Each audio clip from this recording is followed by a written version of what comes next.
আল্লাহুম্মা সাল্লি ওয়া সাল্লিম আলা নবিয়িনা মুহাম্মদ সাল্লাল্লাহু আলাইহি ওয়াসাল্লাম। নবীর নাম আসলেই বখিলি করবেন না এক শ্রেণীর লোক। নবী পাক, হুজুরে পাক, এইসব ভাষাগুলি বাদ দেন। বরং যখনই নবী সাল্লাল্লাহু আলাইহি ওয়াসাল্লামের নাম শুনবেন অথবা বলবেন অথবা পড়বেন, কি করবেন? সাল্লাল্লাহু আলাইহি ওয়াসাল্লাম। যে কোনো হাদিসের কিতাব পড়েন, দেখবেন যে ওখানে এতগুলো হাদিস। তখনকার যুগে অভাব ছিল, কালির অভাব, কাগজের অভাব, হ্যাঁ, সব কিছুর অভাব।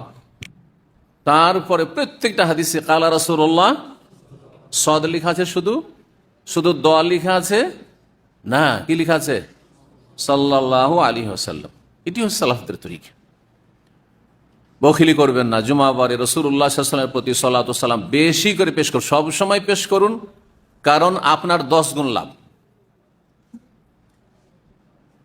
নবীর জন্য দোয়া করা, সালাত, দোয়া করা, তার মানে আপনি নবীকে আপনার জীবনের চাইতে এবং আপনার পরিবার পরিজন, ধন দৌলত, দুনিয়ার চাইতে বেশি ভালোবাসেন। এই জন্য নবীর সাল্লাল্লাহু আলাইহি ওয়াসাল্লামের জন্য যখনই নাম আসে বলেন সাল্লাল্লাহু আলাইহি ওয়াসাল্লাম। আপনার নাম যখন আসে, আপনার বাপ মায়ের নাম যখন আসে, তখন সবসময় হয়তো করেন না, দোয়া করেন না, সেই জীবিত হোক আর মৃত হোক সবসময়। কিন্তু আপনি নবী সাল্লাল্লাহু আলাইহি ওয়াসাল্লামের নাম আসলেই বেশি বেশি করে, আর জুমাবারে বেশি করে বলছেন।